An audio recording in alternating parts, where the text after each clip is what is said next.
বকুলপুর গ্রামের পাশ দিয়ে বয়ে গেছে কলকাতা মেইন সড়কটি। সড়কটির চারিপাশে ঘন জঙ্গলে ভরা। শীতের রাত, কুয়াশায় ঢাকা চারদিকে। গত দুদিন যাবৎ শীতটা একটু যেন বেশিই পড়েছে। চারিদিকে এতটাই ঘন কুয়াশায় ঢেকে আছে যে 10 কদম সামনে কেউ থাকলেও তার চেহারাটা দেখার মতো উপায় নেই।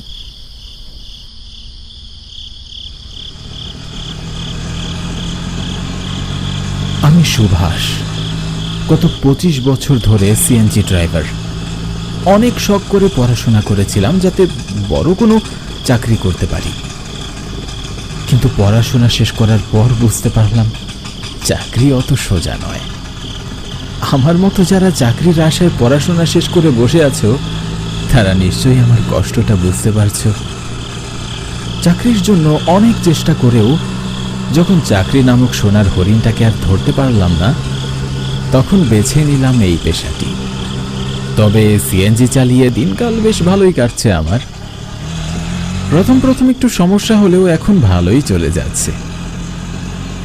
এই রাস্তাটায় গত 1 মাস ধরে এসেছি। 1 মাস আগে আমার সাথে ভয়ঙ্কর একটা ঘটনা ঘটে গিয়েছিল। তারপর থেকে এ পথে আর আসা হয়নি। যাকে সেসব কথা। জঙ্গলে ঘেরা রাস্তার পাশে দেখলাম চাদর মুড়ি দিয়ে 45 থেকে 50 বছর বয়সী একজন লোক হাত তুলে দাঁড়িয়ে আছে। লোকটিকে দেখেই আমার ভিতরে কেমন যেন একটা অনুভব হলো।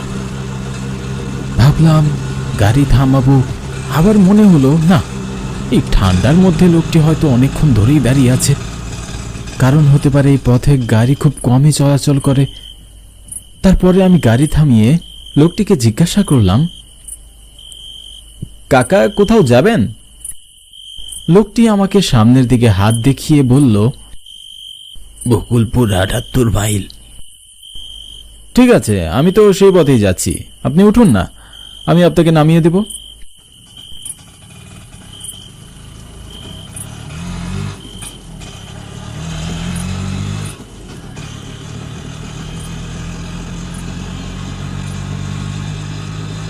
কাকা, এখন প্রায় রাত 9টা।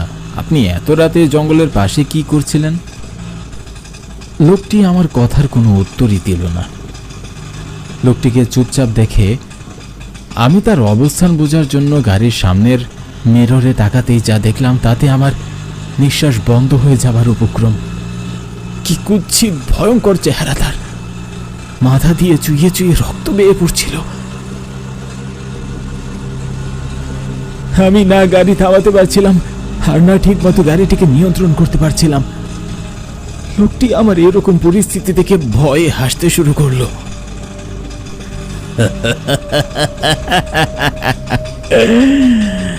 ভয় পেয়েছিস? হ্যাঁ, অ্যাক্সিডেন্ট করলে সবার এমনই চেহারা হয়।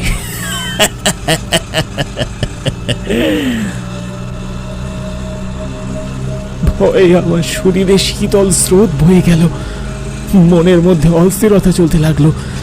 কি করব কিছুই বুঝতে পারছিলাম না।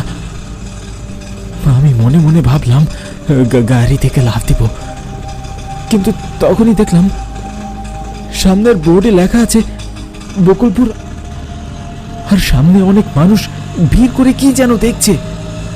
আমি তাড়াতাড়ি করে গাড়ির ব্রেক চেপে গাড়ি থেকে নেমে সামনের লোকগুলোর কাছে সাহায্যের জন্য এগিয়ে গেলাম।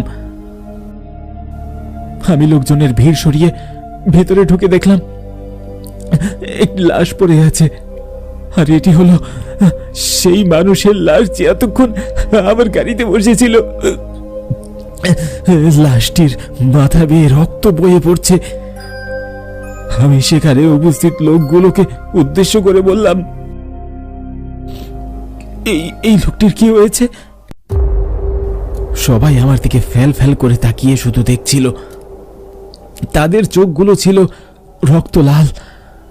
তারা আস্তে আস্তে সবাই আমার দিকে ছুটে আসতে শুরু করলো। আমি বাঁচার জন্য চিৎকার করতে লাগলাম। তারপরে মুহূর্তের মধ্যেই সবাই যেন কোথাও উধাও হয়ে গেল। আমি শুনশান এলাকায় অন্ধকার রাস্তার মাঝে একা দাঁড়িয়ে। এখন শীতের মাঝেও ভয়ে আমার গা দিয়ে ঘাম বইতে শুরু করেছে। কোথায় গেল সবাই? এসব কি হচ্ছে আমার সাথে? কেন হচ্ছে আমার সাথে? দয়া করে আমাকে ছেড়ে দাও, ছেড়ে দাও আমাকে। এরপরে আমি গাড়ির কাছে গিয়ে দেখলাম ভিতরে কেউই নেই। আমি গাড়িতে উঠে দ্রুত গাড়ি চালাতে লাগলাম। প্রায় 15 মিনিট একটানা গাড়ি চালালাম, কিন্তু পুরো রাস্তা জুড়েই চাদর মুড়ি দেওয়া সেই লোকটি রাস্তার পাশে হাত তুলে দাঁড়িয়ে আছে।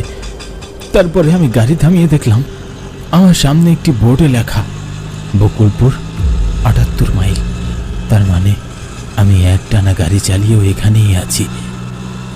এরপরে আমি আরো অনেকক্ষণ গাড়ি চালালাম, কিন্তু বকুলপুর 78 মাইল এই জায়গা থেকে যেতে পারলাম না। আমার চোখে অন্ধকার দেখতে লাগলাম। আমার পৃথিবী যেন ঘুরে আসছিল।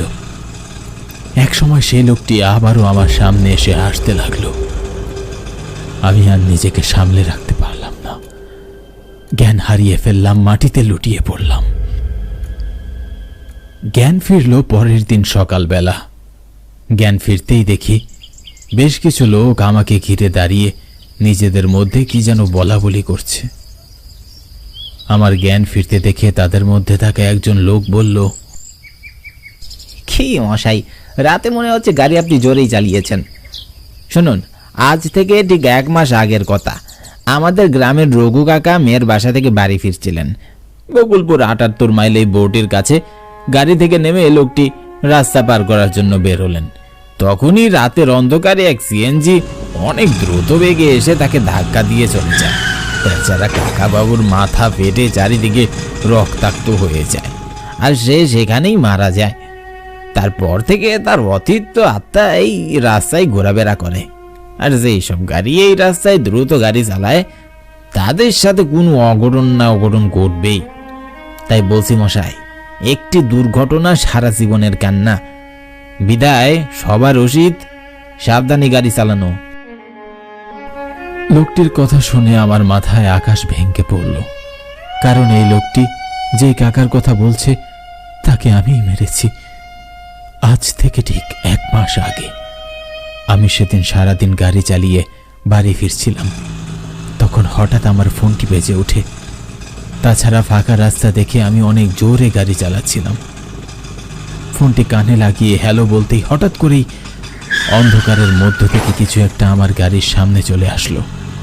আমি ব্রেক করার সময় পর্যন্ত পেলাম না, আর ব্যাস একটা দুর্ঘটনা ঘটে গেল। সেদিন আমি অনেক ভয় পেয়েছিলাম, তাই গাড়ি থেকে নেমে লোকটিকে সাহায্য না করে আমি পালিয়ে যাই। এরপরে ভয়ে এতদিন এই রাস্তায় আর আসিনি। তার পরিণামস্বরূপ একটি লোকের প্রাণ চলে গেল। আমি আর লোকগুলোকে কিছুই না বলে গাড়ি নিয়ে চলে গেলাম। মনের ভেতরে এক অপরাধ বোধ সারা জীবনের জন্য গেঁথে গেল। লোকটির আত্মা চাইলে কাল রাতে আমাকে মেরে ফেলতে পারত, কিন্তু সে তা করেনি। সে শুধু আমাকে আরো ভালো করে সাবধান করে দিয়েছে মাত্র।